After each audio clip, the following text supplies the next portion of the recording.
Namaste and Jai Swaminarayan. Welcome to this week's episode of Timeless Hindu Wisdom. This is a special web series delivered by the Swamis of BAPS Swaminarayan Sanstha. It has been initiated to inspire us during these challenging times with the universal wisdom of ancient Hindu scriptures presented in a contemporary, bite-sized format. Gnanpurushdas Swami, originally from Leicester, UK, was studying accounting and finance at Nottingham Trent University before being ordained as a sadhu by His Holiness Pramukh Swami Maharaj in 1986. He spent the next 6 years training as a sadhu in India, where he studied Hindu scriptures, Swamiran literature and philosophy, and world religions. Gnanpurushdas Swami then helped to guide and motivate students at the BAPS student hostel in Baroda, India for 7 years. After that, he was instrumental in helping to build the first traditional mandir of North America in Houston, Texas. For the next 10 years, he travelled extensively throughout Australia, New Zealand, Fiji, and Southeast Asia to help lead BAPS activities. Currently, he oversees BAPS activities in the Northeast region of USA. He is an accomplished speaker, regularly delivering insightful talks on Hindu values and teachings to communities around North America.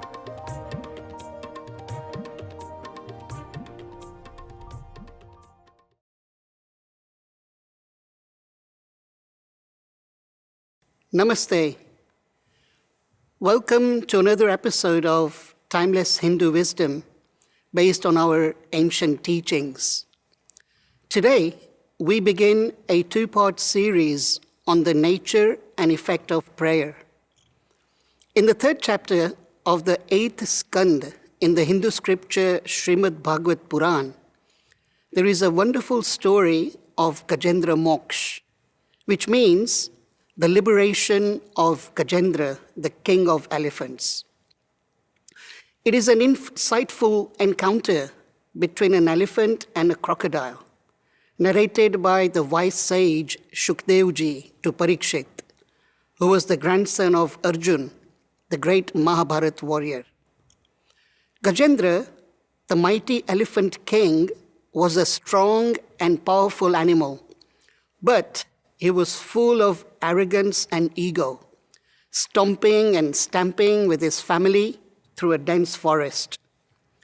One day, King Gajendra and his family were thirsty, so they thumped their way through the jungle to a huge lake. But as they were drinking and cooling down, the calm water became disturbed. The creatures deep inside began to stir and wake. Soon, a massive crocodile, full of fuming anger, swam out with lightning speed and attacked the great Gajendra.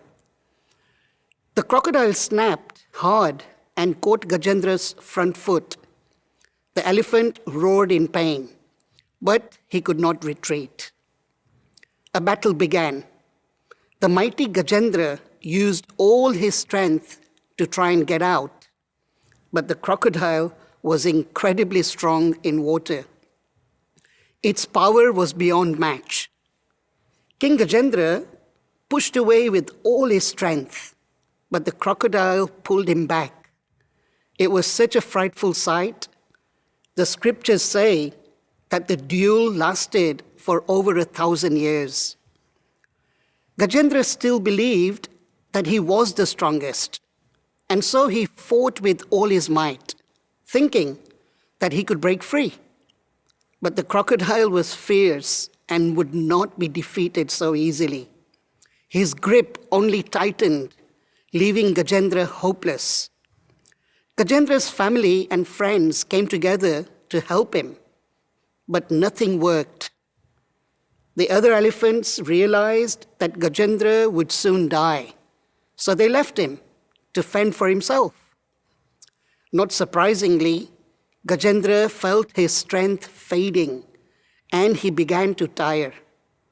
The water level rose quickly as Kajandra began to sink deeper and deeper and started drowning. Kajandra was about to die when he looked up in the sky.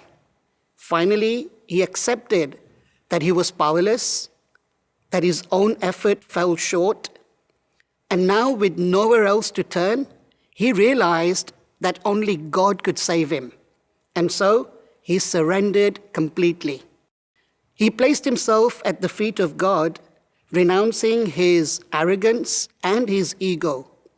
He realized that no one could help him, not even his own strength and intelligence. Just then, his eyes fell upon a lotus floating in the lake. He plucked the flower, he turned it skywards, and offered it to God in the form of a prayer.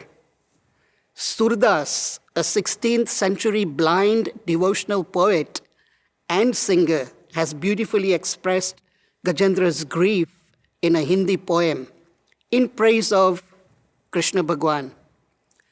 Surdas writes, "Naak kaan duban lage, naak kaan duban lage, Krishna ko pukare, ab to jeevan hare, rakho sharan, ab to jeevan hare." He prayed that now my nose and ears are sinking, and I am calling Krishna, keep me in your shelter as I am about to lose my life.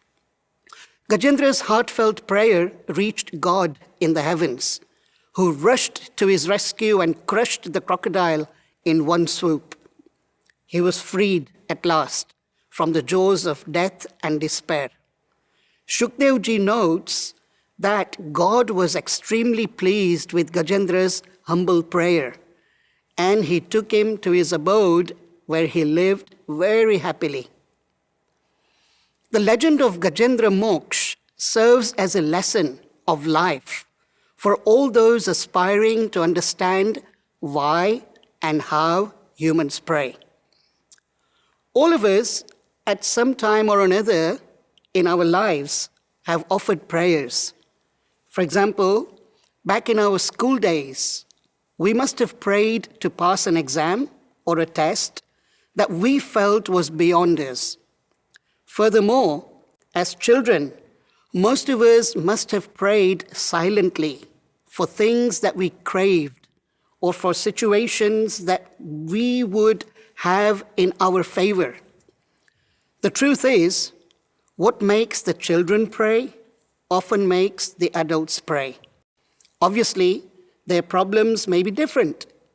The youngsters may engage in prayer for toys, for trips, and for gadgets, whereas the adults pray to get a better job, a bigger house, the next fancy car, or a higher salary. Of course, there is nothing wrong in praying for such things, but one may be tempted to brand such time-bound prayers as short-term, where God is only called upon in times of need. However, from a broader perspective, it is the insecurity of possible failure that prods us to reach out for help from a higher force. So, whatever the case or condition, the basic observation remains undeniably true that most human prayers spring from a common feeling of insecurity and helplessness. Furthermore, when human strength sags and our confidence in ourselves and in things around us begin to betray us, we often turn to God. The irony is that God is used like a spare wheel, but never as a driving wheel in life. In emergencies and impossible situations, the tense moment of a hospital repeats and re-repeats itself countless times. The group of surgeons give a final heave, they pull down their masks, they remove their gloves, and they drop their heads in silence and say to the anxious relatives of a patient in a critical condition, "Now we must pray. We can do no more." So just like Kajandra, sometimes we may find ourselves trapped in tough situations from which it appears that there is no way out.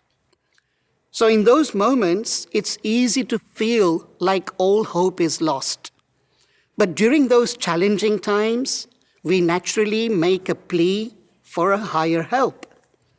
Quite often, prayer then is used as a last resort when nothing and no one in this world can help us. On April 11th, 1970, the United States launched the Apollo 13 spacecraft as part of the Apollo space program, which was meant to land on the moon. But just 54 hours, 54 minutes, and 53 seconds into the mission, a heart-stopping outburst was relayed to the mission control in Houston by the astronauts who were some 200,000 miles away. The now famous words were, "Houston, we've had a problem." Having achieved its aim of landing human beings on the moon, for NASA, this was to have been just a routine trip to the moon and back.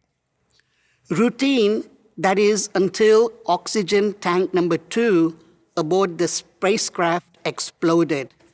The outcome was catastrophic. There was not enough power, not enough water, there was not enough oxygen, no fuel cells, no computers.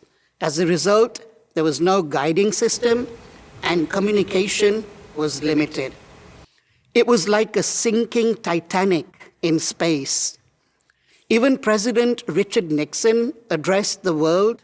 He said, "There is nothing we can do now but get down on our knees and pray for those 3 men." It was then that technical expertise and divine inspiration worked together to ensure the safe return of the astronauts on April 17th. No doubt, all the scientists involved in this great escape displayed exemplary teamwork and ingenuity.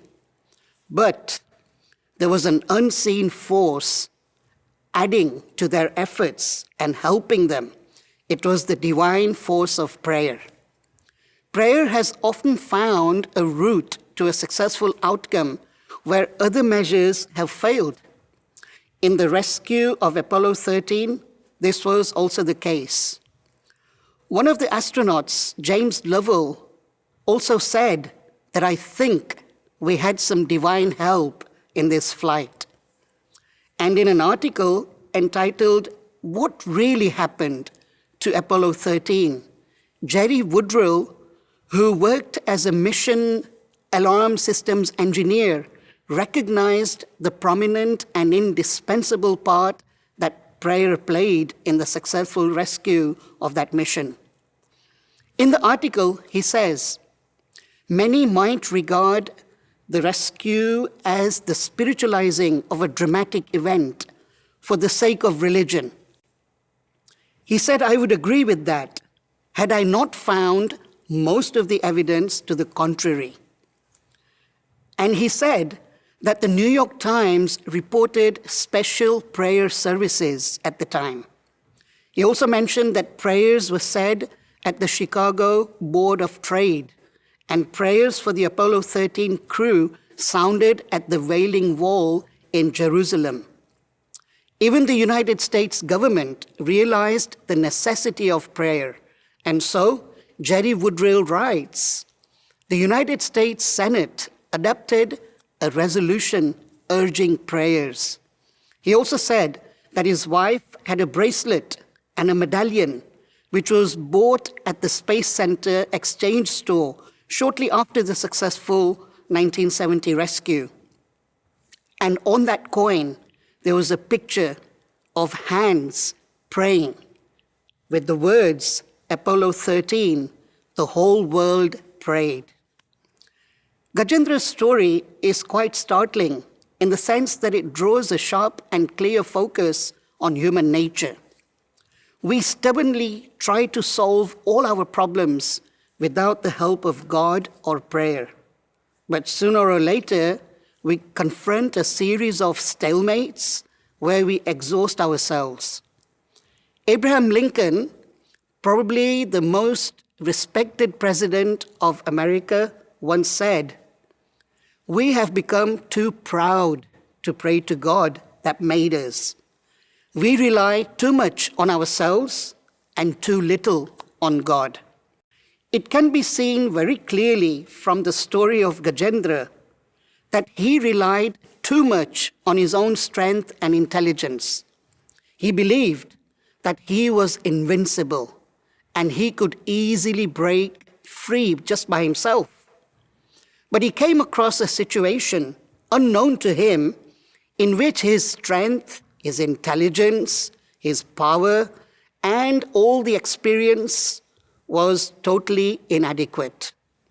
We know how unpredictable life is, and so we may come across many situations in which our own resources are not enough to combat the obstacles and hurdles that we may face. It is under such conditions that we should turn to pray, because it will give us immense strength, it will become our guiding force in life, and we will get a lot of strength out of it. Someone has quite rightly said, life is fragile. Handle it with prayer. Even Pramukh Swami Maharaj, the fifth spiritual leader of the BAPS Swaminarayan Sanstha, gave a very nice analogy to explain the necessity of prayer. He said, the Hindu scriptures talk about a mongoose and a snake when they are tangled in a battle. The snake invariably wounds the mongoose with the venomous bite. Now, when the mongoose is bitten, it retreats to the forest to a smell of a special type of medical herb, which acts as an antidote for venom. It quickly gets cured and returns to fight with even more vigor.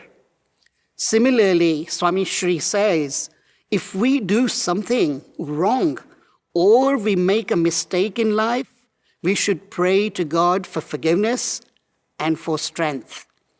The strength that we don't commit the same mistake again, God will then give us strength and the inspiration to move forward. When we closely examine the plight of Kajandra, we find that he submerged himself in the pleasures and joys of life. And as a result, he totally forgot God.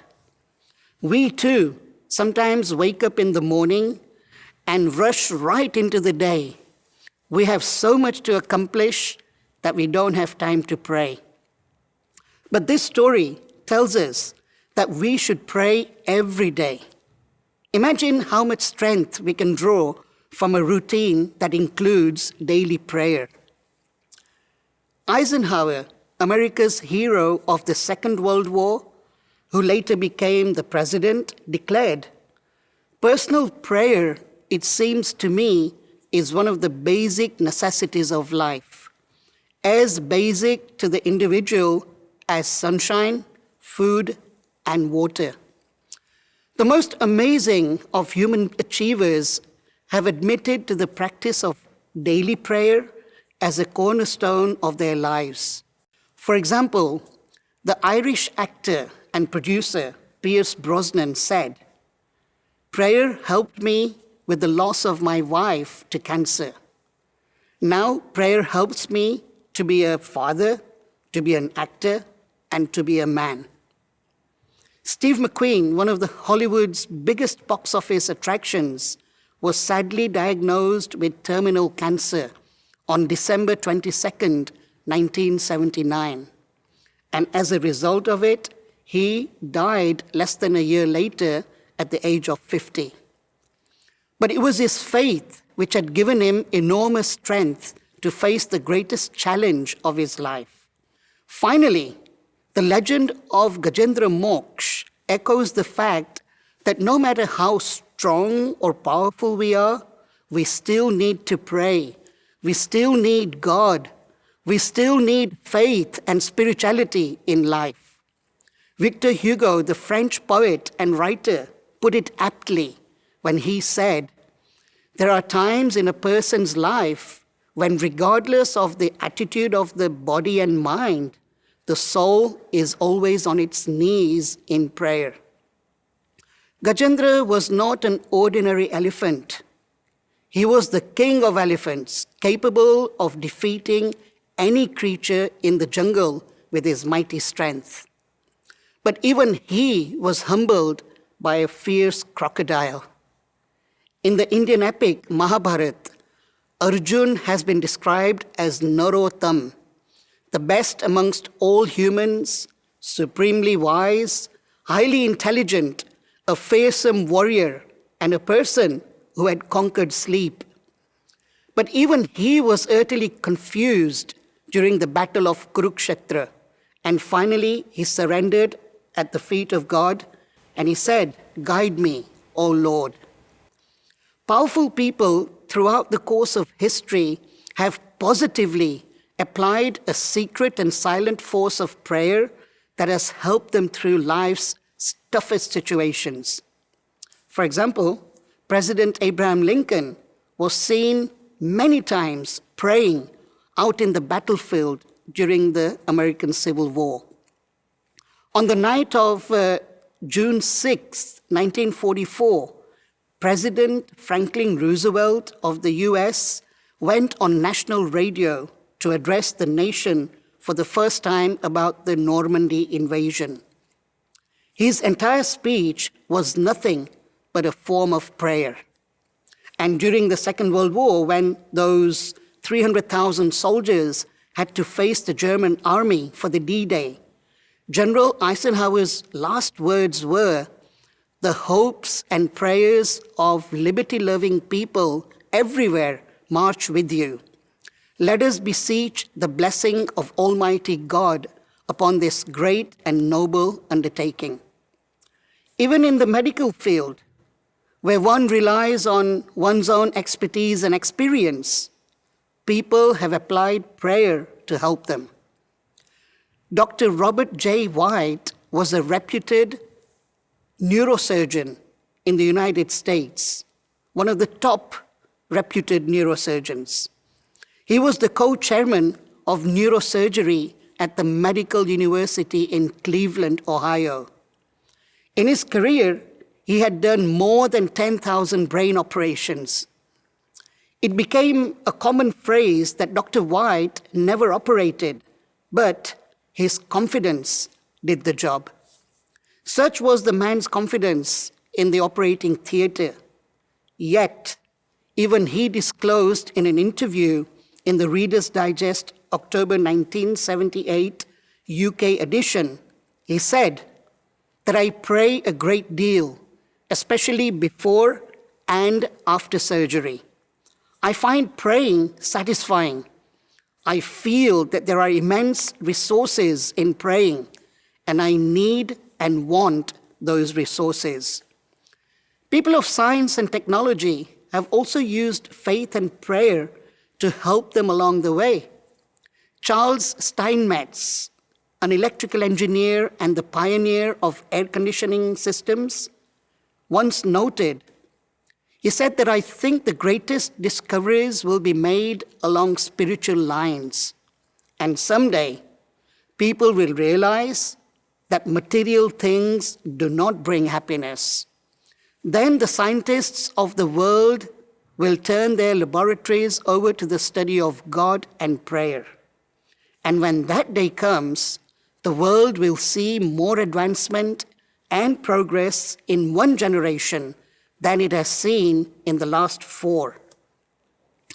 In this session, we have seen that human prayers spring from a variety of reasons, such as a feeling of fear and insecurity, or a sense of hopelessness and helplessness.